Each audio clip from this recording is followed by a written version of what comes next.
إن عدة الشهور عند الله 12 شهرا في كتاب الله يوم خلق السماوات والأرض منها 4 حرم আল্লাহ রাব্বুল আলামিন জানায় দেন মাসের সংখ্যা আসমান জমিন সৃষ্টি থেকে নিয়ে 12টা। এই 12 মাসের মধ্যে 4 মাস হলো সম্মানিত মাস, হারাম মাস। কোন 4টি মাস সম্মানিত মাস?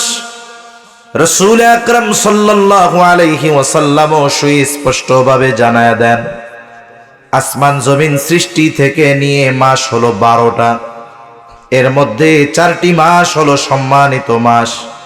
এই 4 মাসের 3টা মাস হলো ধারাবাহিক পরপর। এই যে মাস চলতেছে জিলকদ মাস, এটা একেবারে শেষের দিকে, 25 তারিখ শুরু হয়ে গেছে। এরপরে আসবে জিলহজ মাস, এরপরে আসবে মুহররম মাস। এই 3টা হলো ধারাবাহিক। আর একটা হলো শাবান মাসের আগে রজব মাস। এই 4টি মাস হলো সম্মানিত মাস।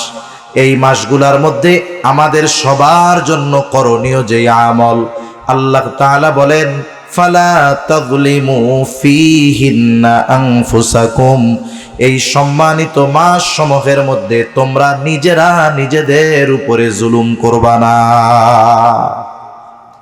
আল্লাহ কি বললেন? ফালা তাযলিমু ফীহিন্না আনফুসাকুম, নিজের উপরে তোমরা জুলুম করবা না। আমরা তো জুলুম বলতে কি বুঝি?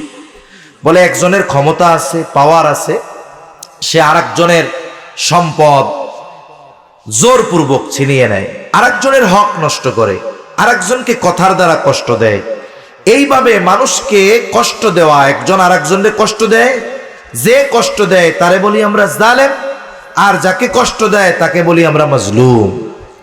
তা আমরা তো মনে করি অন্যের হক নষ্ট করলে, অন্যকে বিনা কারণে কষ্ট দিলে এটাই না জুলুম। তাইলে মানুষ নিজের উপরে নিজে জুলুম করে কেমনে? মানুষ নিজেরে নিজে পিটায় না, নিজের হাত পা নিজে কাইটা ফেলে না, তাহলে মানুষ নিজের উপরে নিজে জুলুম করে কেমনে? বলে মানুষ নিজের উপরে নিজে জুলুম করে পাপ কাজ করার মাধ্যমে। তাহলে এই সম্মানিত 4 মাস, যার একটা এখন চলতেছে জিলকদ মাস, আর একটা সামনে আসতেছে জিলহজ মাস, আর একটা এরপরে আসতেছে মুহররম মাস, আর একটা আমরা পার করে আসছি, সেটা হলো রজব মাস। এই সম্মানিত 4 মাসে সবার জন্য যে আমল, সেটা হলো নিজের উপরে জুলুম করা যাবে না। তার মানে এই সম্মানিত মাস সমূহে গুনাহ করা যাবে না। এখন বলতে পারে হুজুর, তাইলে বাকি 8 মাসে মনে হয় গুনাহ করলে সমস্যা নেই। সমস্যা আসেনি? সজাগ আছেন আপনারা? তাকবীর দেন, নারায়ে তাকবীর। আরো জোরে দেন না, নারায়ে তাকবীর। মনে করেন মানুষ অল্প হোক, যদি সেগুলা তাজা হয়, তাইলে তো অল্প মানুষের মধ্যে কথা বলে মজা।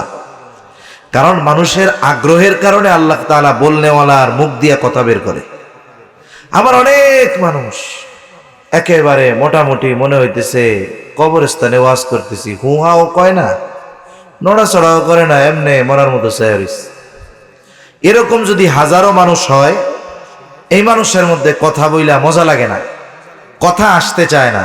কিন্তু মানুষ কম হোক, কিন্তু মানুষের যদি কথা নেওয়ার চাহিদা থাকে, তাদের যদি রেসপন্স থাকে যে হ্যাঁ একটা কথা বুঝতেছি, জবাব দেয়, তাহলে অল্প মানুষের মধ্যেও কথা বলে মজা আছে। ছোটবেলায়, এখন তো বাচ্চা কাচ্চা আছে, যদি আব্বা বলে বাবা ঘুমাও, বাচ্চাকে একটু মোবাইল দাও, আধা ঘন্টা একটু মোবাইল টিপি, এরপরে ঘুমাবো। কিন্তু আমাদের ছোটবেলায়, আপনারা যারা মুরব্বী আছেন তাদের সময় তো আছেই, আমাদের ছোটবেলায়ও মোবাইল ছিল না। আমাদেরকে ঘুমানোর ওষুধ দেওয়া হইতো গল্প। ঘুমানোর ওষুধ কি ছিল? গল্প। যার দাদা দাদি আছে সে দাদা দাদির কাছে গল্প শুনতো, যার দাদা দাদি নাই সে তার মা বাবার কাছে গল্প শুনতো, চাচার কাছে গল্প শুনতো। এখন শর্ত কি? ঘুমাইতে পারি, গল্প শোনাইতে হবে। এখন এই গল্প দাদি শুরু করছে, তা গল্প তো গল্পই, কইতো এক দেশে এক রাজা ছিল। আমরা কি কইতাম? এখন কয় রাজার একটা ঘোড়া ছিল, কয় এরপরে কয় ওই রাজার যে ঘোড়া ছিল না, ঘোড়াটার দুইটা ডানা ছিল। এরপরে কয় এই ঘোড়াটা এক দৌড়ে 1 মাসের পথ এক পলকে চলে যাইতে পারতো। এখন আর হুহা কয় না, হুহাও শেষ, দাদির গল্প শেষ। তা দাদির গল্প চলে কতক্ষণ? বলে হুহা চলে যতক্ষণ। এজন্য বক্তা আর শ্রোতার মধ্যে একটা সম্পর্ক দরকার, হুহার সম্পর্ক। এজন্য যখন কিছু বলা হয় একটু প্রতি উত্তর দেওয়া দরকার। মুখ বন্ধ করে বসে থাকলে মনে হবে তো আমি কবরস্থানের মধ্যে ওয়াজ করতেছি। তা কি কথা বলতেছিলাম? যে বাকি 8 মাস তাইলে কি গোনা করা যাবে? বলে না, তখনও যাবে না। তবে এই 4 মাসে না করার ব্যাপারে গুরুত্ব আল্লাহ দিয়েছেন। একটা উদাহরণ দিলে বুঝতে সহজ হবে। অনেক সময় আমরা রাস্তাঘাটে অনেক গোনা হইতে দেখি, পাপের কাজ হয়। এমন জায়গাও হয় যে আমাদের ওইখানে বাধা দেওয়ার কোনো ক্ষমতা নাই। বলেন তো, রাস্তাঘাটে যেই পাপের কাজটা হচ্ছে ওটা যদি কোনো মসজিদে হয়, একই পাপের কাজ রাস্তায় হচ্ছে আর ওইটাকে আইনা মসজিদে করতেছে, বলেন তো এই দুইটাকে কি আমরা সমান গুরুত্ব সহকারে দেখব? রাস্তায় যেটা করতেছে ওটাও পাপ, কিন্তু মসজিদের মধ্যে আইসা যখন পাপ করবে এই পাপটাকে আমরা আরো বড় করে দেখব, ঠিক কিনা? কি বলবে, কত বড় নাফরমান, বাইরে আকাম কুকাম যা করে অপরাধ করে করুক, এই মসজিদের মধ্যে আইসাও এই পাপ করে। অনেক সময় মানুষ বাইরে মিথ্যা কথা ওরাও বলে, কিন্তু মসজিদের মধ্যে যখন মিথ্যা কথা বলে যে ভাই আল্লাহর ঘর, মসজিদের মধ্যে এসে আপনি মিথ্যা কথা কইলেন, তার মানে স্থানের কারণে পাপটাকে আমরা গুরুত্ব সহকারে দেখি, আবার সময়ের কারণে আমরা পাপটাকে গুরুত্ব দিয়ে দেখি। যেমন কেউ যদি সবে কদরের রাইতে মিথ্যা কথা কয়, আর যদি বুঝি যে এই বেটা মিথ্যা কথা বলছে, তাহলে কি বলবে? হায় রে ভাই, এমন এক পবিত্র রাত্রে আপনি মিথ্যা কথা কইলেন। তার মানে এই রাত্রে মিথ্যা কথা শুধু বলা গোনা এমনটা নয়, সব সময় গোনা। তবে এইরকম এক বরকতময় রাতেও আপনি মিথ্যা কথা বললেন। তাহলে বোঝা গেল কি, স্থান এবং সময়ের কারণে একই পাপ, ওইটাকে স্থান এবং সময়ের কারণে আমরা গুরুত্ব বেশি দেই। অনুরূপভাবে স্থান আর সময়ের কারণে ইবাদতের দামও কিন্তু বেড়ে যায়। যেমন আমরা আজকে এশার নামাজ পড়েছি এই মসজিদে, এই এশার নামাজ যদি আমরা মসজিদুল আকসায় আদায় করতে পারতাম, কমপক্ষে 250 রাকাতের সওয়াব পাইতাম। আবার যদি এই এশার নামাজ মসজিদুন নববীতে আদায় করতে পারতাম, কমপক্ষে 1000 রাকাত 1000 গুণ সওয়াব পাইতাম। আর এই নামাজটাই যদি মসজিদুল হারামে আদায় করতে পারতাম, এর সওয়াব আল্লাহ তাআলা 1,00,000 গুণ বাড়ায়া দিত। অনুরূপভাবে সময় স্থানের কারণে যেমন ইবাদতের দাম বাড়ে, অনুরূপভাবে স্থানের কারণে পাপটাও অনেক বড় হয়ে যায়, ছোট পাপ বড় হয়ে যায়। সময়ের কারণে ইবাদতের দাম বাড়ে। সাধারণ রাতের নফল নামাজ আর রমজানের নফল নামাজ এক না। আবার সাধারণ রমজানের রাতের নফল নামাজ শবে কদরের নফল নামাজ এক নয়, বরং শবে কদরে কারো যদি নসিবে হয়ে যায়, শবে কদর পেয়ে যায়, ওই দিন যদি 2 রাকাত নামাজ সে আদায় করতে পারে, বলে এই নামাজটা 1000 মাসের ইবাদতের চাইতে উত্তম হয়ে যায়। তাহলে কি বুঝলাম? যে সময়ের কারণে ইবাদতের দাম বাড়ে, স্থানের কারণে ইবাদতের দাম বাড়ে, ওই রকম ভাবে সময়ের কারণে স্থানের কারণে ছোট পাপও অনেক বড় হয়ে যায়। কথা কি বুঝাইতে পারছি? আল্লাহ রাব্বুল আলামিন এই জন্য বলেন, এই সম্মানিত মাস সমূহে তোমরা নিজেদের উপরে নিজেরা জুলুম করবা না। তাহলে মানুষ জুলুম করে নিজের উপরে কেমনে? বলে পাপাচারে লিপ্ত হওয়ার মাধ্যমে। সব সময় পাপ থেকে বাঁচবো, তবে এই 4 মাসে একটু বেশি গুরুত্ব দিয়ে পাপ থেকে বাঁচার চেষ্টা করব। এই আমলটা একেবারে সবার জন্য। এবার আসেন, এই যে 4টি হারাম মাস, সম্মানিত মাস, এই 4 সম্মানিত মাসের মধ্যে সবচাইতে উত্তম এবং শ্রেষ্ঠ মাস হলো জিলহজ মাস। এই সম্মানিত 4 মাসের মধ্যে সবচাইতে বেশি সম্মানিত মাস জিলহজ মাস, যেটা আগামী বৃহস্পতিবার অথবা শুক্রবার থেকে শুরু হবে। কারণ চাঁদের তারিখ 29 হয়, 30 হয়। তাহলে এই মাস আমাদের একেবারে সামনে। এখন এই মাসের শ্রেষ্ঠত্ব কেন? 4 সম্মানিত মাসের মধ্যে এটা শ্রেষ্ঠ মাস কেন? এরও কিছু কারণ আছে। কারণ এই মাসের মধ্যে এমন কিছু বিষয় আছে যেগুলা অন্যান্য মাসগুলোর মধ্যে নেই। আর জিলহজ মাসের আগের মাস আর পরের মাস, এই দুটাও মূলত জিলহজ মাসের কারণেই সম্মানিত বলা যায়। জাহেলিয়াতের সময়ও মানুষ যেন নির্বিঘ্নে হজ করতে যাইতে পারে, আবার নির্বিঘ্নে যেন হজ শেষ করে তার বাড়িতে পৌঁছাতে পারে, এই জন্য জিলহজ মাসের আগে জিলকদ মাস থেকে নিয়া একেবারে মুহররম মাসের শেষ পর্যন্ত ওই জাহেলিয়াতের সময়ের মানুষগুলাও যুদ্ধ বিগ্রহ, হানাহানি, ঝগড়া এগুলোর মধ্যে জড়াইত না। তাহলে আসেন, 1 নম্বরে আমরা জানি এই জিলহজ মাস কেমন ফজিলতময় মাস। বিশেষ করে এই মাসের প্রথম 10 দিন হলো সবচাইতে গুরুত্বপূর্ণ। হাদিসের মধ্যে আসছে, নবীজি সাল্লাল্লাহু আলাইহি ওয়াসাল্লাম বলেন, মা মিন আইয়ামিন আল আমালুস সালিহু আহাব্বু ইলাল্লাহি ফীহিন্না মিন হাযিহিল আইয়াম, ইয়ানি 10 যিল হিজ্জাহ। আল্লাহ রাসূল সাল্লাল্লাহু আলাইহি ওয়াসাল্লাম বলেন, জিলহজ মাসের প্রথম 10 দিনের আমল আল্লাহ তাআলার কাছে সবচাইতে বেশি পছন্দের, সবচাইতে বেশি প্রিয়। অন্যান্য যত সময় আছে, রমজানের আলাদা ফ্যাসিলিটি, রমজানের বিষয়টা আলাদা। এছাড়া অন্যান্য যত সময় আছে, আল্লাহ তাআলার কাছে এই জিলহজের 10 দিনের ইবাদতের চাইতে অন্য কিছু আর এত প্রিয় নয়। নবীজি যখন এই কথা বললেন, সাহাবায়ে কেরাম চিন্তা করে, কি কয়, এই 10 দিনের আমল আল্লাহর কাছে এত প্রিয়?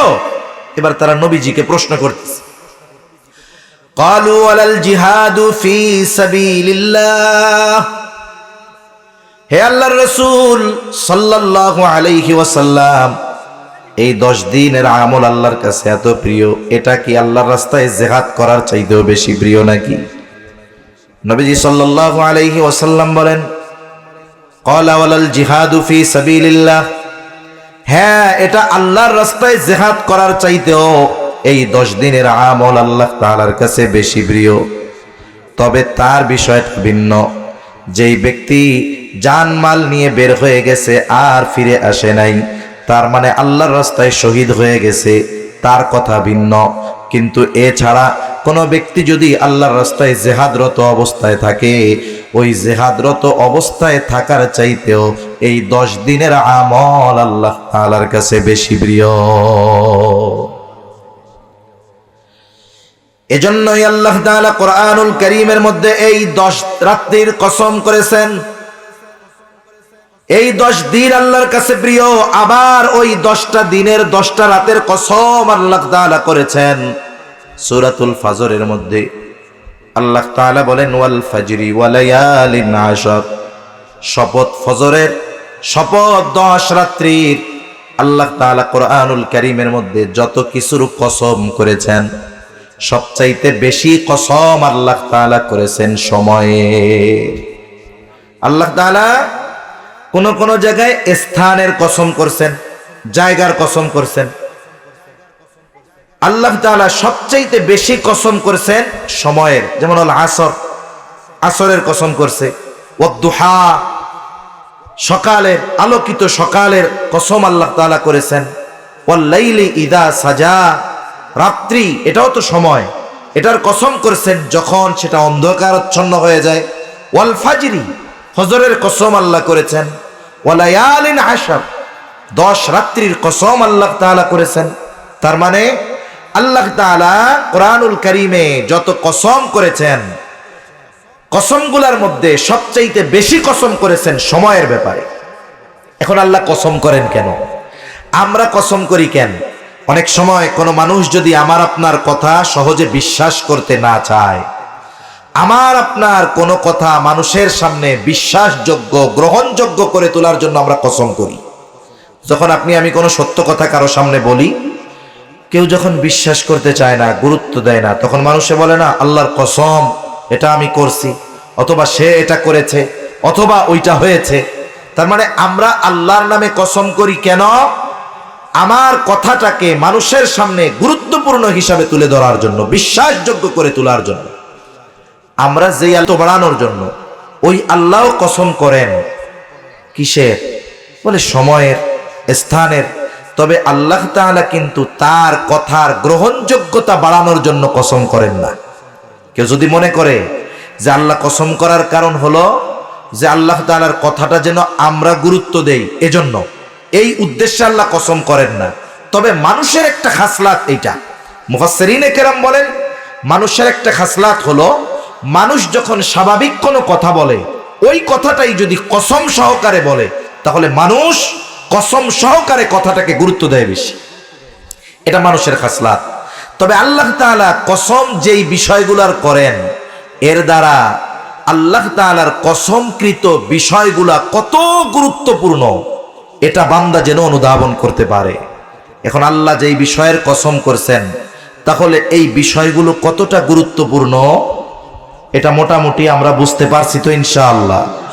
আল্লাহ তাআলা যেই বিষয়গুলোর কসম করেছেন, এর মধ্যে একটি হলো এই জিলহজ মাসের প্রথম 10 রাত্রির কসম আল্লাহ করেছে। সুবহানাল্লাহ বলেন। পৃথিবীর সব মুফাসসিরিনে কেরামের এই মত, রাইসুল মুফাসসিরিন আব্দুল্লাহ ইবনে আব্বাস রাদিয়াল্লাহু তাআলা আনহুর মত এটাই যে আল্লাহ তাআলা এই 10 রাত্রির কসম করেছেন।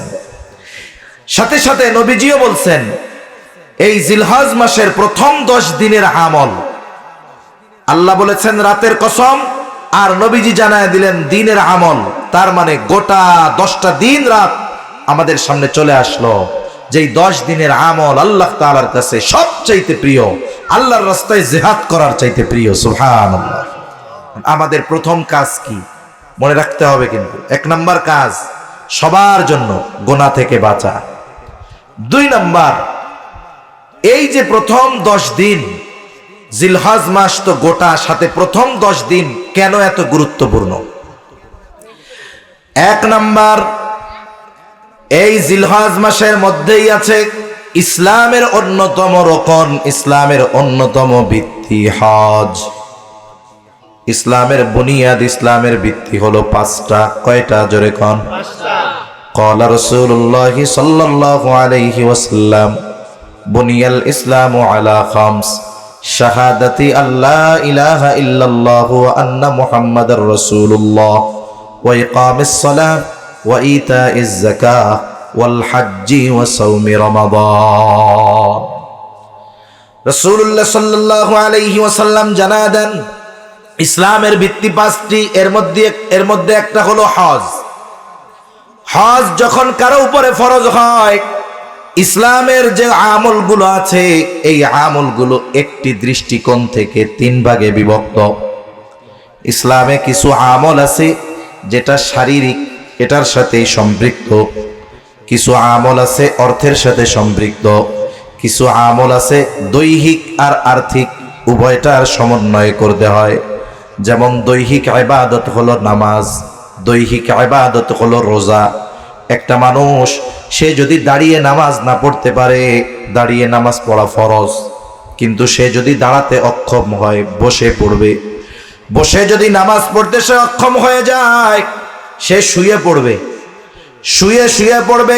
রুকু সেজদা করতে সে অক্ষম, সে ইশারায় রুকু সেজদা করবে। এখন পবিত্রতা অর্জন করার দরকার নামাজের জন্য, পানি ব্যবহারে অক্ষম, বলে তার জন্য মাটিকে পবিত্রতার মাধ্যম বানায় দেওয়া হয়েছে। তার মানে একটা মানুষের যতক্ষণ আকল আছে, সেন্স আছে, জ্ঞান আছে, সে যদি প্রাপ্তবয়স্ক হয়, তার জন্য নামাজ পড়তে হবে, এ ব্যাপারে কোনো ছাড় নাই। যতক্ষণ পর্যন্ত তার সেন্স আছে ততক্ষণ পর্যন্ত তার উপরে নামাজ ফরজ। সে শয্যাশায়ী হতে পারে, সে পানি ব্যবহারে অক্ষম হতে পারে, নিজে তায়াম্মুম করতে পারতেছে না, হাত নড়াইতে পারে না, আরেকজন করাইয়া দিবে, তার মাথা নাড়ায়া সে যতটুকু পারে, না নড়াইতে পারলে তার অন্তরের ইশারায় সে নামাজ আদায় করতে হবে। এরপরে আরেকটা কি, যেটা অর্থের সাথে সম্পৃক্ত, শুধু অর্থের সাথে সম্পৃক্ত যাকাত। আর হজ হলো দৈহিক আর মালি, এই দুইটার সমন্বয়। একজন মানুষ যদি শারীরিকভাবে সুস্থ না থাকে, অক্ষম হয়, টাকা পয়সার অভাব নেই, সে হজ করতে পারবে না। আর একজন শারীরিকভাবে তাগড়া, হাইটা চলে যেতে পারবে, এরকম শক্তি তার আছে, এখন তার অর্থ নাই, তার জন্য হজ ফরজ না। কিন্তু আফসোসের বিষয়, আমাদের দেশের অনেক মানুষ আছে, তারা চিন্তা করে জুয়ানকালে যা হোক হোক সব অপরাধ কইরা বুড়াকালে হজ কইরা হাজি সাহেব হমু, পাপ টাপ দুইয়া বাড়িতে বইয়া থাকমু। এরকম আল্লাহর বান্দা কিছু আছে না নাই? এ ধরনের বয়স্ক বাবারা চাচারা হজে যায়, আইসা কয় কি করমু, একটু আশা করছিলাম কাবা গড্ডা ধরমু, তা হজরে আসওয়াদ চুমা দিয়া এটা তো বহুদূর, একটু কাবার গেলাফটা ধরমু, তাও ওই আফ্রিকান ইন্দোনেশিয়ান তাগড়া তাগড়া যুবক গো ঠেলায় ঢেউয়ের মতো এক ঠেলা মারে 15 দূরে গিয়া বুড়ি। তা আপনি বুড়াকালে গেছেন কেন?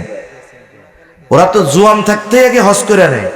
আর আমাদের দেশের মানুষ হজ ফরজ হইছে, ইচ্ছাকৃতভাবে বিলম্ব করার পর একটা সময় দেখা যায় অর্থনৈতিক বা শারীরিক বা উভয়টার সমস্যায় পড়ে, আর হজ করতে পারে না। মনে করেন এক সময় হজ করতে 2 লাখ টাকা লাগতো, ওই সময় একজনের হজের সফর শেষ করা সাথে সাথে তার অনুপস্থিতিতে তার পরিবারের খরচ চালানোর সামর্থ্য তার কাছে ছিল, কিন্তু ইচ্ছা করে যায় নাই। এখন করতে লাগে 6 লাখ, তার কাছে টাকা নাই। ওই সময় তার উপরে ফরজ হয়েছিল না? এই ফরজ তার উপরে থেকে গেছে, ওই ফরজ তার উপরে রয়ে গেছে, কিন্তু এখন তার টাকা নাই। কিন্তু ওই সময় তো হয়েছিল, কেন করে নাই? এজন্য আল্লাহ রাসূল সাল্লাল্লাহু আলাইহি ওয়াসাল্লাম বলেন, তোমরা ফরজ হজের ব্যাপারে তাড়াহুড়ো করো, তাআজ্জালু, তোমরা তাড়াহুড়ো করো, দেরি করো না, হজ ফরজ হইছে, করে ফেলো। কারণ কেউ জানে না আগামীতে তার নসিবে কি আছে, আগামীকাল আমার কপালে কি আছে, আমি কোথায় থাকব, জমিনের উপরে না নিচে, এর কোনো নিশ্চয়তা আছে? নিশ্চয়তা নাই। এজন্য আমরা কি করব? কারণ এখন তো হজে যাইতে হইলে অনেক নিয়ম কানুন আছে। একটা সময় তো সহজে যাওয়া যাইতো, কিন্তু এখন অনেক রেস্ট্রিকশন আছে, নিয়ম কানুন আছে। টাকা থাকলেই হুট করে হজে চলে যাওয়া যায় না, রেজিস্ট্রেশন করতে হয়, বিভিন্ন প্রক্রিয়া সম্পন্ন করার মাধ্যমে যাইতে হয়। যারা অতীতে ফরজ হজ আদায় করছে তাদের মাথা থেকে তো এক জিম্মাদারি চলেই গেছে, কিন্তু যাদের উপরে হজ ফরজ আছে তাদের উচিত এক্ষুনি দৃঢ় প্রতিজ্ঞা করা, আর বিলম্বের কারণে আল্লাহর কাছে ক্ষমা চাওয়া, তাওবা করা, আর এখনই দৃঢ়ভাবে নিয়ত করা যে আল্লাহ আমারে আপনি সুস্থতা দেন, হায়াতে বরকত দেন, যেন আগামী বছর আপনার মেহমান হতে পারি। ঠিক কিনা বলেন? নবীজি সাল্লাল্লাহু আলাইহি ওয়াসাল্লাম এই জন্য সতর্ক করেন, যার উপরে হজ ফরজ কিন্তু সে হজ করলো না, ইচ্ছাকৃতভাবে বিলম্ব করলো, নবীজি সাল্লাল্লাহু আলাইহি ওয়াসাল্লাম বলেন, সে ব্যক্তি ইহুদি হয়ে মরুক আর নাসারা হয়ে মরুক, তাতে কিছু আসে যায় না। এজন্য যারা মনে করে আমরা হজ করলে মনে হয় আল্লাহর লাভ, না না, আমরা যদি হজ করি লাভ আমাদের, লাভ কাদের? আল্লাহ তাআলা বলেন, ইন্না আউওয়ালা বাইতিম মুদিআ লিন-নাসি লাল্লাযী বিবাক্কাতা মুবারাকান ওয়া হুদাল লিল আলামিন ফীহি আয়াতুম বাইয়িনাতুম মাকামু ইব্রাহিম ওয়া মান দাখালাহু কানা আমিনা ওয়ালিল্লাহি আলান নাসি হিজ্জুল বাইতি মান ইসতাতাআ ইলাইহি সাবিলা ওয়া মান কাফারা ফাইন্নাল্লাহা গনিয়্যুন আনিল আলামিন। আল্লাহ রাব্বুল আলামিন আগে ওই বাইতুল্লাহর পরিচয় করায়া দিচ্ছেন, ইন্না আউওয়ালা বাইতি মুদিআ লিন-নাস লাল্লাযী বিবাক্কাতা মুবারাকাও ওয়া হুদাল লিল আলামিন। মানব জাতির জন্য নির্মিত প্রথম ঘর যেটা বাক্কা তথা মক্কায় অবস্থিত। মুফাসসিরিনে কেরাম বলেন এটা হতে পারে মানব জাতির জন্য ইবাদতের প্রথম ঘর। আবার কোন কোন মুফাসসির বলেন যখন কোথাও কোন নবী যায়, ওই নবী ওই এলাকায় যাওয়ার আগে নিজের ঘর তৈরি করার আগে ইবাদতের ঘর তৈরি করে। আমার আপনার নবী মক্কা থেকে মদিনায় হিজরত করেছেন, বলেন তো নিজের ঘর আগে বানাইছেন না আল্লাহর ঘর আগে বানাইছে? এই পৃথিবীতে সর্বপ্রথম যেই মানুষ আসছে সে কি আমাদের মতো পাবলিক না নবী? এই দৃষ্টিকোণ থেকে মানুষের বসবাসের হোক আর ইবাদতের হোক, এই দৃষ্টিকোণ থেকে পৃথিবীর সর্বপ্রথম নির্মিত ঘর হলো এই বাইতুল্লাহ, তথা এটা মক্কায় অবস্থিত। আল্লাহ তাআলা বলেন এটা হলো বরকতময়, এটা হলো বরকতময় ওয়া হুদাল লিল আলামিন, বিশ্ববাসীর জন্য পথ প্রদর্শক। আল্লাহ তাআলা বলেন ফিহি আয়াতুম বাইয়িনাতুম মাকামু ইব্রাহিম, ওইখানে আল্লাহ তাআলার অনেক নিদর্শন আছে। ইব্রাহিম আলাইহিস সালামের পদচিহ্ন আছে, ইসমাইল আলাইহিস সালামের পদাঘাতে সৃষ্টি হওয়া জমজম সেখানে আছে। ওয়ামান দাখালাহু কানা আমিনা, ওই ঘরে যে প্রবেশ করে সে নিরাপদ হয়ে যায়। এরপরে আল্লাহ তাআলা বলেন যার সামর্থ্য আছে সে যেন হজ করে ওই ঘর জিয়ারতে যায়। আর আল্লাহ তাআলা সাথে সাথে বলেন হজ ফরজ হইছে করলো না তারা যায় না নিক। ওয়ামান কাফারা ফাইন্নাল্লাহা গনিয়ুন আনিল আলামিন। আল্লাহ তাআলা এই বিশ্ববাসীর কাছ থেকে অমুখাপেক্ষী। এমনটা নয় যে আমরা যদি আল্লাহ তাআলার ঘর জিয়ারতে যাই এতে আল্লাহর লাভ, আল্লাহ মুখাপেক্ষী আমাদের নয়, বরং আমরা গেলে লাভ আমাদের। অথচ বিশেষ করে আমাদের এই উপমহাদেশের মানুষ এনারা ইচ্ছাকৃতভাবে বিলম্ব করে, এ কাজটা ঠিক নয়। হজ হলো এমন এক ইবাদত, রাসূল আকরাম সাল্লাল্লাহু আলাইহি ওয়াসাল্লাম বলেন মান হাজ্জা লিল্লাহ ফালাম ইয়ারফুস ওয়ালাম ইয়াফসুক। তিনটা শর্ত। এক নম্বর শর্ত হজটা কার জন্য করবে? জোরে বলেন। আল্লাহর জন্য। আরো জোরে বলেন কার জন্য? হাজী সাহেব হওয়ার জন্য নাকি? কতজন আছে একবার হজ করছে হাজী না কইলে ওনার মুখটা পুড়ে যায়? কতজন আছে 50 বারের উপরে হজ করছে, নামের আগে জীবনে কোনোদিন হাজী আর আলহাজ লাগায় নাই? আছে না নাই? আছে। কত মানুষ নামের আগে হাজী লাগায় মানুষের সম্পদ মেরে খাইতেছে। আমাদের ঢাকাতে এক হাজী আছে না, ধরা খাইছে, কথা কইতে পারে না, ধরা খাইছে না? মানুষের সম্পদ জোর জুলুম কইরা নিয়া নাম তো আগে হাজী। কত সুন্দর লাগে নামটা কইলে। অনেক মানুষ আছে হাজী হওয়ার জন্য হজ করে। এখন এক এলাকায় দুইজন হজ করে আসছে, এখন একজনের নামের আগে কয় আলহাজ, মনে করেন আব্দুর রহিম সাহেব। এখন আর একজনের কয় হাজী আব্দুর রহিম বা আব্দুল মালেক, একটা বলে মনে করেন। এখন আলহাজ শুনতে একটু ভালো ভালো লাগে না, ডাট ডাট লাগে আর কি, কথা বোঝেন না? একটু ডাট ডাট লাগে। আর হাজী কইলে কেমন যেন একটু বুড়া বুড়া লাগে। এখন এই হাজী সাহেব গিয়া ইমাম সাহেব রে কয় হুজুর সেও আল্লাহর ঘরে গেছে, হজ করে আসছে, আমিও হজ করে আসছি, পাবলিকেরে আলহাজ কয়, আমার এখানে হাজী কয়। ইমাম সাহেব তো চিন্তা করে এই বেটারে জবাব না দিলে তো কাম হইব না। কই কাহিনী তো একটা আছে, উনি তো 3 বার হজ করছে, আপনি 2 বার করছেন না, আপনি আর একবার করলে আপনিও আলহাজ হয়ে যাবেন। এবার সে নিয়ত করছে ইনশাআল্লাহ হুজুর আমি আগামী বছর হজ করে হাজী থেকে আলহাজ হয়ে যাব। এখন এই হাজী থেকে আলহাজ হওয়ার জন্য ও যদি 1 লাখ বছর হায়াত পায়, প্রত্যেক বছর যদি হজ করে, ওই হজ কি আল্লাহর জন্য হবে? আল্লাহর জন্য হবে না। এজন্য 1 নাম্বার আল্লাহর জন্য হজ করতে হবে। এই বছর আমাদের এক বুজুর্গ হজে গেছে, মধুপুরের পিসা হুজুর আব্দুল হালিম সাহেব। প্রত্যেক বছর আল্লাহ ওনাকে নেয়, সম্ভবত 48 বা 49তম বার ওনার হজে যাওয়া হবে। আমরা দোয়া করি আল্লাহ ওনারে আরো বেশি যাওয়ার তৌফিক দান করেন। হবিগঞ্জের এক বুজুর্গ মুহাদ্দিসে হবিগঞ্জি তাফাজ্জুল হক হবিগঞ্জি রহমাতুল্লাহি আলাইহি, ওনার এক প্রোগ্রামে সম্ভবত আমি শুনছি 55 না 56 বার ওই সময় বলছে, এরপরেও গেছে। আল্লাহ তাআলা তাকে নিছে, কিন্তু তাদের নামের আগে কোনোদিন আলহাজ দেখি নাই। অথচ অনেকে আছে একবার যাওয়ার পরে হাজি না বললে, আলহাজ না বললে তার মুখটা কালা হয়ে যায়, রাগ হয়ে যায় যে আমার হাজি কইল না কেন। তাহলে 1 নাম্বার শর্ত, হজটা কার জন্য? এখন হজ করে এসে কি করতে হবে? আল্লাহ তাআলা, আল্লাহর নবী বলেন, মান হাজ্জালিল্লাহ ফালাম ইয়ারফুস ওয়ালাম ইয়াফসুক, কোন প্রকার অশ্লীলতায় জড়ায় নাই, কোন প্রকার পাপাচারে লিপ্ত হয় নাই, এই হাজির ব্যাপারে নবীজি বলেন, রাজাআ কায়াউমি ওয়ালাদাতুহু উম্মুহু, সে কেমন যেন সদ্য ভূমিষ্ঠ নিষ্পাপ শিশুর ন্যায় প্রত্যাবর্তন করে। সুবহানাল্লাহ। এই 3 শর্ত যদি না থাকে তাহলে আলহাজ হওয়া যাবে, কিন্তু নিষ্পাপ হওয়া যাবে না। আল্লাহ আমাদের এই ধরনের হজ নসিব করেন। এটা হলো হজ্জে মাবরুর। আল হজ্জুল মাবরুর লাইসা লাহু জাযাউন ইল্লাল জান্নাহ।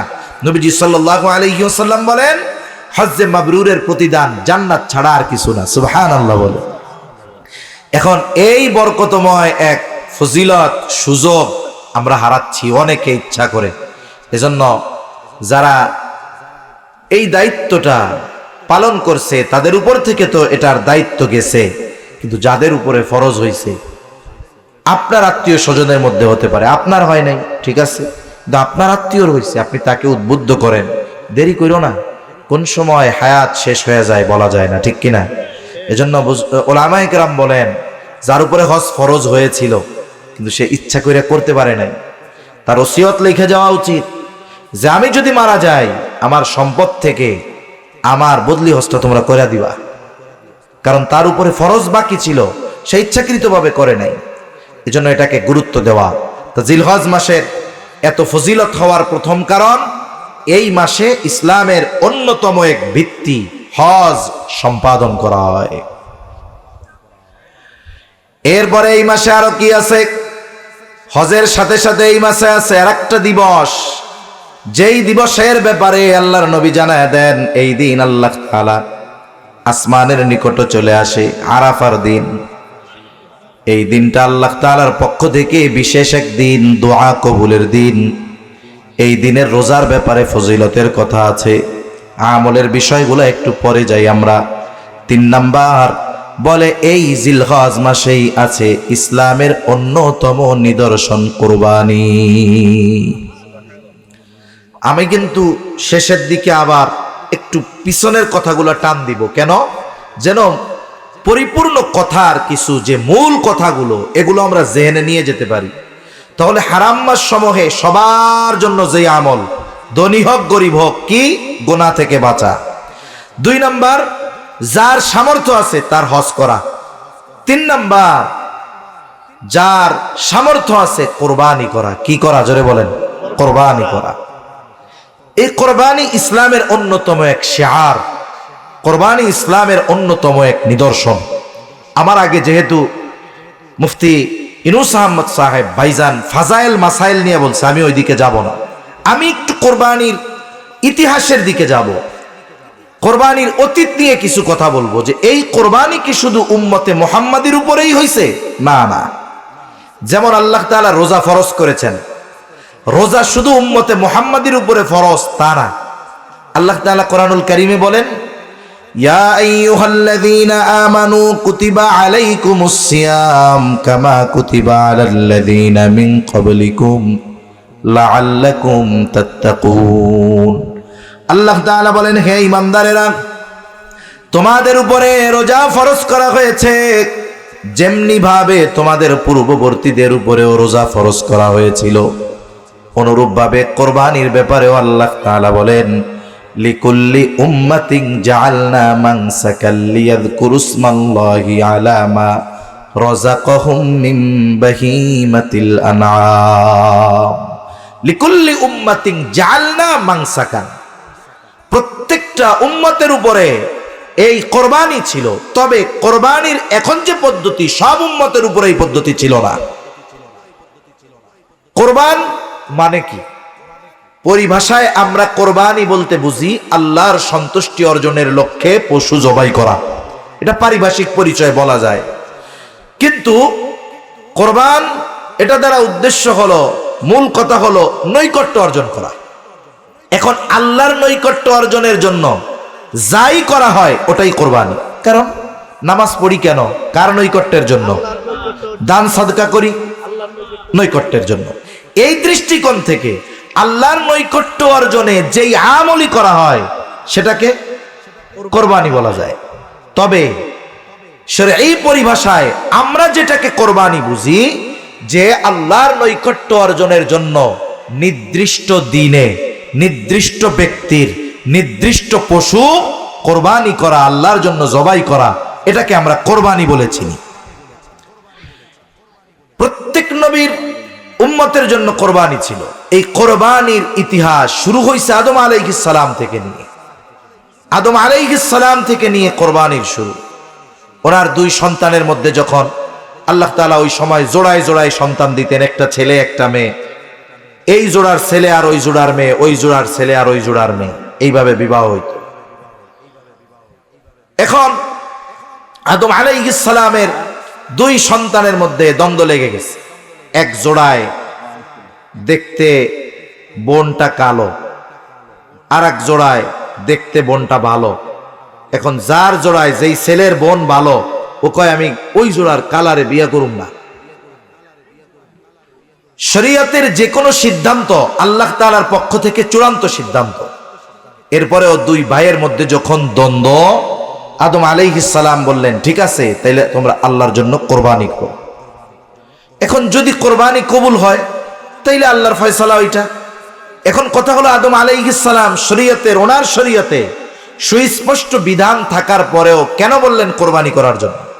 কারণ উনি তো নবী, উনি নিশ্চিত যে এই বৈধ কাজের জন্য যদি কোরবানি করে, অবৈধ কাজের জন্য যদি কোরবানি করে, তাহলে আল্লাহ তাআলা এই কোরবানি কবুল করবে না।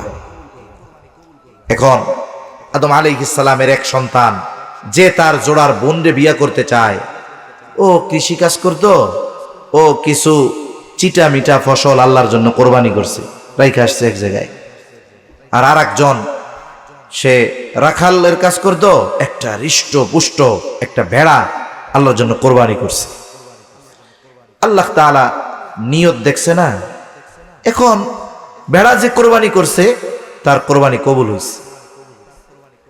এখানে একটা বিষয় আছে, গরু বড় হইলেই কোরবানি হয় না, কবুল হয় না। টাকা বেশি দিয়ে গরু কিনলেই কোরবানি কবুল হবে এমনটা নয়।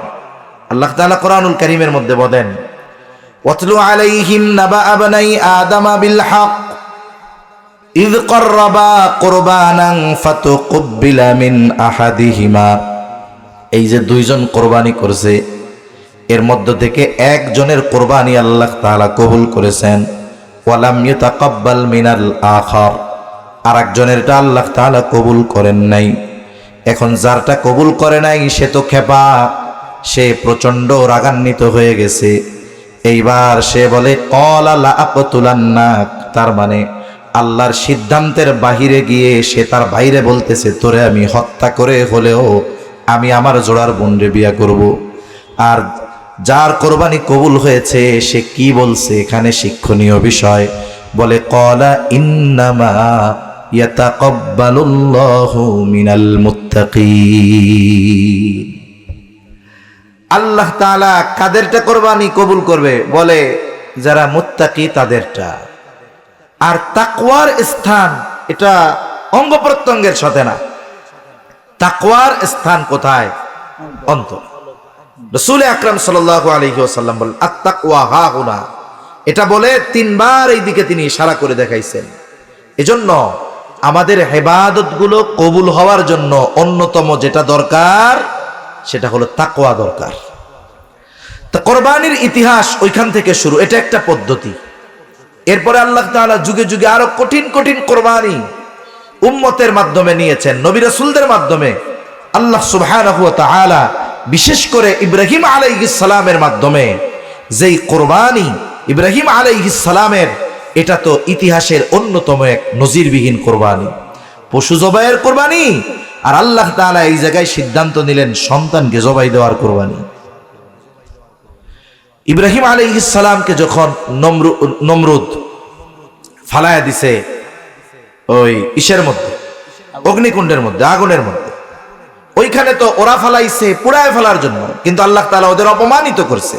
আল্লাহ ওইটারে বানাই দিছে এক সুশীতল বাগান, সুবহানাল্লাহ। ওটা ছিল ইরাকের বাবেলে। এরপরে উনি হিজরত করছেন, ওনার আত্মীয় স্বজন, পরিবার পরিজন, বাবা সবাইকে ছেড়ে উনি চলে আসছেন, হিজরত করছেন শামে। তখন উনি দোয়া করছে যে আমার তো কেউ নাই আল্লাহ। বয়স মুফাসসিরিনে কেরাম বলেন 80-90 কোঠায়, কেউ কেউ বলেন 86 বছর বয়স। এই সময় দোয়া করতেছে, রব্বি হাবলি মিনাস সালিহিন, আল্লাহ আমার তো কেউ নাই, আমার একটা নেককার সন্তান দান করেন। আল্লাহ তাআলা ওই বয়সে ওনারে সন্তান দিছে। লম্বা ইতিহাস, আমি আর কথা বেশি লম্বা করব না। এখন সন্তান আল্লাহ তাআলা দিছে। এমনিই অনেক সময় দেখবেন যাদের সন্তান অনেক পরে হয়, যেই সন্তানটা হয় অনেক আদরের হয়, তাই না? আল্লাহ তাআলা এরপরে পরীক্ষা নিলেন যে বুড়া বয়সে সন্তান পাইছো, কিন্তু এটার কাছে রাখতে পারবা না। ওই দুধের শিশুরে নিয়ে সেই শাম থেকে আইনা রাখা লাগছে এই মক্কায়, এখানে রাখছেন। মাঝে মধ্যে আইসা সন্তান স্ত্রীকে দেখে যাইতেন।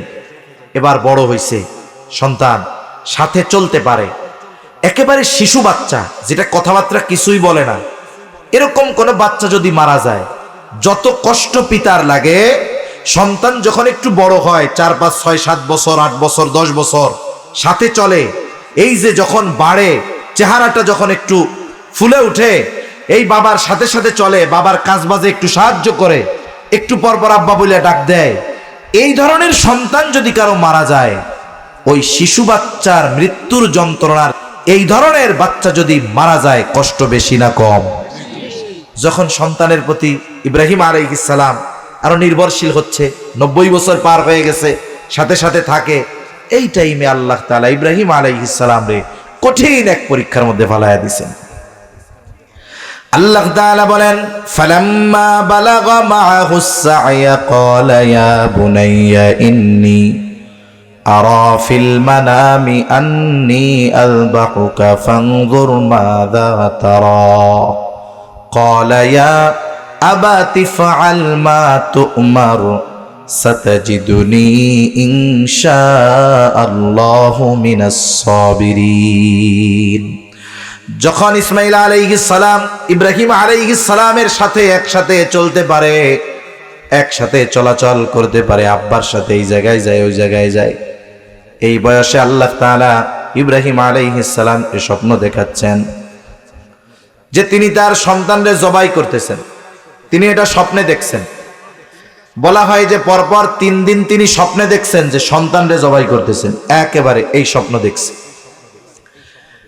সাধারণ মানুষের স্বপ্ন আর নবীদের স্বপ্ন এক নয়।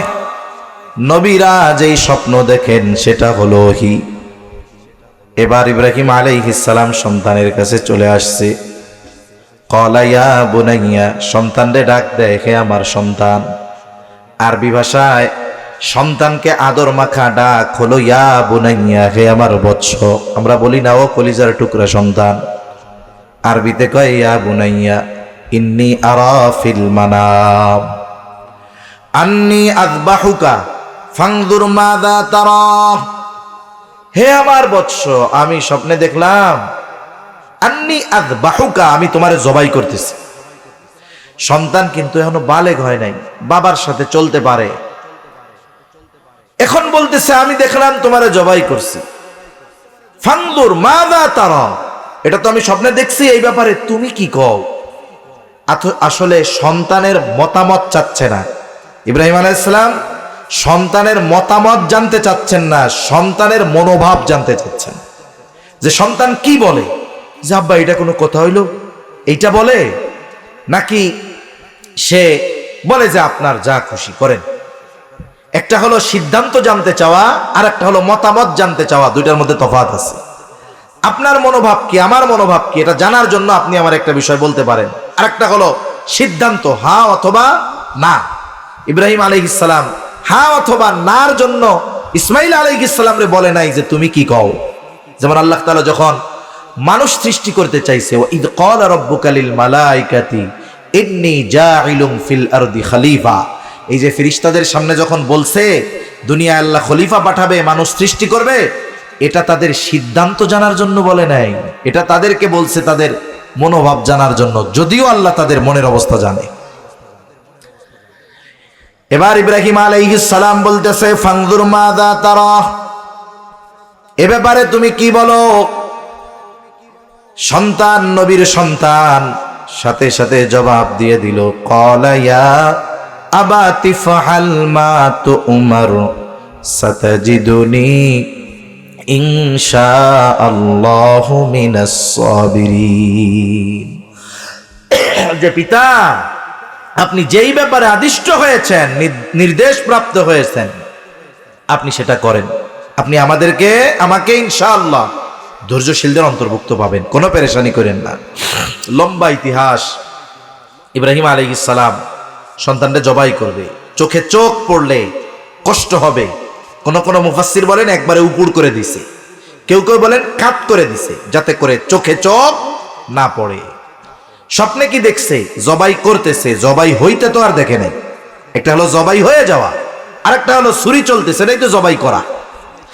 এখন জবাই তো করতেছে, কত কঠিন এক পরীক্ষা। ফালাম্মা আসলামা ওয়া তাল্লাহু লিল জাবিন, দুইজনেই তো আল্লাহর কাছে আত্মসমর্পণ করেছে, আল্লাহর নির্দেশের সামনে। আল্লাহ সুবহানাহু ওয়া তাআলা পরীক্ষায় পাশ করায় দিবেন। আল্লাহ ডাক দিয়া বলে, ইয়া ইব্রাহিম কদ সাদ্দাকতার রুইয়া, তুমি তোমার এই স্বপ্নের সত্যায়ন করেছো। সাথে সাথে আল্লাহ তাআলা ওই জায়গায় ইসমাইল আলাইহিস সালামকে উঠায়া দিয়া জান্নাত থেকে একটা দুম্বা আইনা এটারে দিয়ে জবাই করাইছে। তার মানে এই যে কোরবানি, আমরা যেই কোরবানি করি, এটা ইব্রাহিম আলাইহিস সালামের সুন্নাত। সাহাবায়ে কেরাম জিজ্ঞাসা করতে, ইয়া রাসূলুল্লাহ সাল্লাল্লাহু আলাইহি ওয়াসাল্লাম, এই কোরবানি এটা কি? আল্লাহ নবী সাল্লাল্লাহু আলাইহি ওয়াসাল্লাম বলেন, সুন্নাতু আবিকুম ইব্রাহিম, এটা হলো তোমাদের পিতা ইব্রাহিম আলাইহিস সালামের সুন্নাত। সুবহানাল্লাহ বলেন। অনেক হাদিস দিয়ে, কোরআনের আয়াত দিয়ে এই কোরবানি প্রমাণিত। এখন ওগুলার রেফারেন্স, দলিল দেওয়ার মতো সময় সুযোগ কোনোটা নাই। আমি যতটুকু সময় কথা বলার নিয়ত করছি, সময় পার হয়ে গেছে। এখন বিষয় হলো, উম্মতে মুহাম্মাদির জন্য এই কোরবানির মধ্যে যেই স্পেশালিটিগুলো আছে, সুযোগটা আছে, এর মধ্যে একটা সুযোগ কি? অতীতে আল্লাহর নামে যে কোরবানি দেওয়া হতো, ওটা কোরবানি দাতারা খাইতে পারতো না। ওটা কি হতো? আসমান থেকে আগুন এসে যার কোরবানি কবুল হতো, তারটা পুড়াইয়া ছাই বানায় ফেলানো হইতো। কিন্তু উম্মতে মুহাম্মাদির ইজ্জত সম্মানও আল্লাহ এখানে রক্ষা করছে। যদি এই জামানায় ওই নিয়মটা থাকতো যে কোরবানি দেবার পরে কোরবানির পশু কোরবানি দাতা খাইতে পারবে না, কি করবে? মনে করেন আপনাদের এই চর জব্বর এলাকা না, এটা পশ্চিম চর জব্বর, এই এলাকায় যত গরু জবাই হবে, এই এলাকার যে বড় মাঠ আছে, প্রত্যেক কোরবানির পশু ওই জায়গায় থাকবে। কোরবানির পশুর পাশে কোরবানি দাতাও উপস্থিত থাকবে। যার কোরবানি কবুল হবে, তারটা আসমান থেকে আগুন এসে পোড়াইয়া দিবে। আমার মনে হয় এই এলাকার না, সারা দেশের 99% কোরবানি মনে হয় কবুল হইতো না। ঠিক কিনা বলেন? আল্লাহ তাআলা ইজ্জত বাঁচাইয়া দিছে। কোরবানি কবুল হোক না হোক, গোশত তো খাইতে পারি আমরা। হ্যাঁ, মোড়া চাইল, তাজা চাইল, কমপক্ষে কোরবানি কবুল হোক আর না হোক, গোশত খাওয়া চলে। আল্লাহ তাআলা দেখেন, এই 3 দিন, কোরবানির 10 দিন, এরপরে 3 দিন আল্লাহ তাআলা আমাদের মেহমান বানায় দিছে। এটা কত বড় এক মর্যাদা যে অতীতের উম্মত কোরবানির বস্তু বা কোরবানির জন্য যেই সামগ্রী তারা দিত, এটা গ্রহণ করার কোনো অনুমতি তাদের ছিল না। অথচ উম্মতে মুহাম্মাদি কোরবানি করবে আল্লাহর জন্য। এজন্য আল্লাহ তাআলা বলেন, লা ইয়ানালাল্লাহা লুহুমুহা ওয়ালা দিমাউহা ওয়ালাকিন ইয়ানালুহুত তাকওয়া মিনকুম। ওই যে শুরুর কথায় যান, কি বলছে? ইন্নামা ইয়াতাকাব্বালুল্লাহু মিনাল মুত্তাকিন। আল্লাহ মুত্তাকি যারা, তাদের কোরবানিটাই কবুল করে। আবার আল্লাহ তাআলা আমাদের জানায় দেন, বান্দা, লা ইয়ানালাল্লাহা লুহুমুহা ওয়ালা দিমাউহা, আল্লাহর নিকটে এই কোরবানির পশুর রক্ত পৌঁছায় না, গোশত পৌঁছায় না, কিছু পৌঁছায় না। কি পৌঁছায়?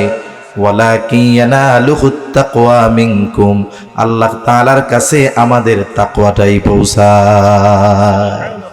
এজন্য আমরা যদি আমাদের অন্তর পরিশুদ্ধ করে আল্লাহর জন্য কোরবানি করি, তাহলে কবুল কোরবানি হবে, সাথে সাথে আমরা আল্লাহর মেহমান হিসাবে ওই কয়দিন খাবো। ঠিক কিনা বলেন? তাহলে এই জিলহজ মাসের অন্যতম ফজিলতের অন্যতম আরেকটি কারণ, যে এই মাসে আল্লাহ তাআলা ইসলামের অন্যতম নিদর্শন ইব্রাহিম আলাইহিস সালামের সুন্নাত এই উম্মতের জন্য শর্ত সাপেক্ষে ওয়াজিব আমল এই কোরবানি আল্লাহ তাআলা এই মাসেই নির্ধারণ করছেন।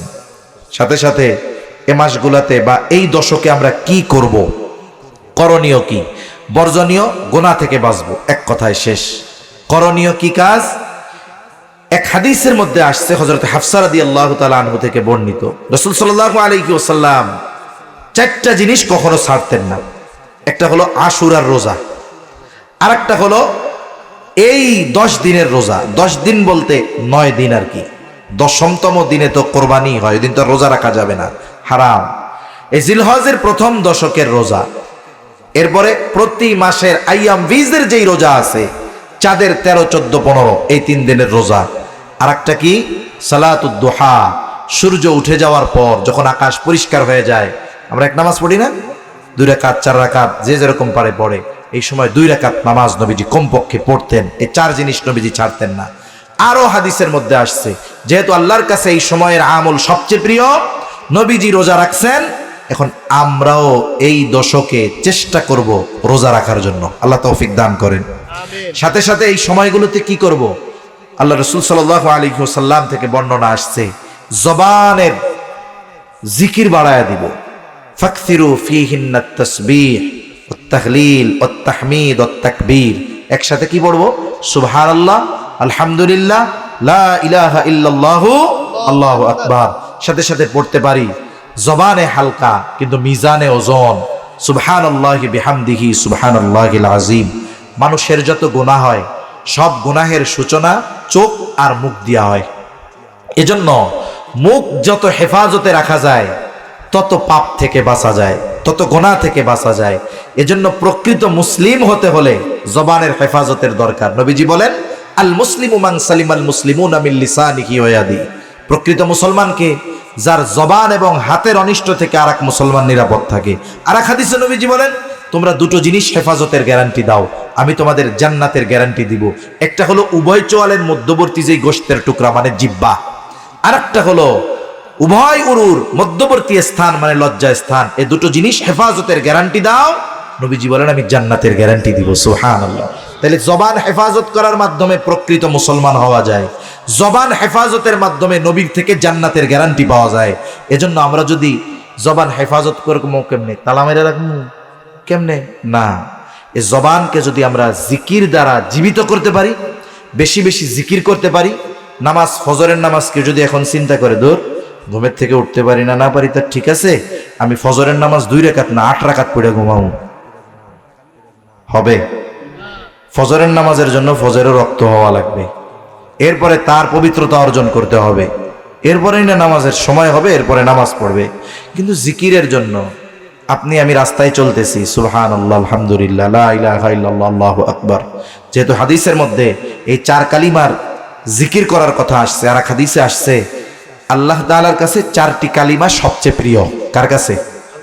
নবীজি বলেন আমার কাছেও এই 4টা প্রিয়। এই 4 কালিমা কি? সুবহানাল্লাহ, আলহামদুলিল্লাহ, লা ইলাহা ইল্লাল্লাহু, আল্লাহু আকবার। আমরা এইভাবে আমাদের জবানকে জিকির দ্বারা সিক্ত রাখবো। রোজা তো যদি পারি সবগুলাই রাখবো, কমপক্ষে সিয়ামু ইয়াউমি আরাফা আহতাসিবু আলাল্লাহ আন ইউকাফিরা সানাতাল্লাতী ক্বাবলা ওয়াল্লাতী বা'দা। আল্লাহ রাসূল সাল্লাল্লাহু আলাইহি ওয়াসাল্লাম বলেন, যদি অন্যগুলা নাই পারি, কর্মব্যস্ততায় কষ্ট হয়, তাহলে 9 তারিখে আমরা রোজা রাখবো। কয় তারিখে?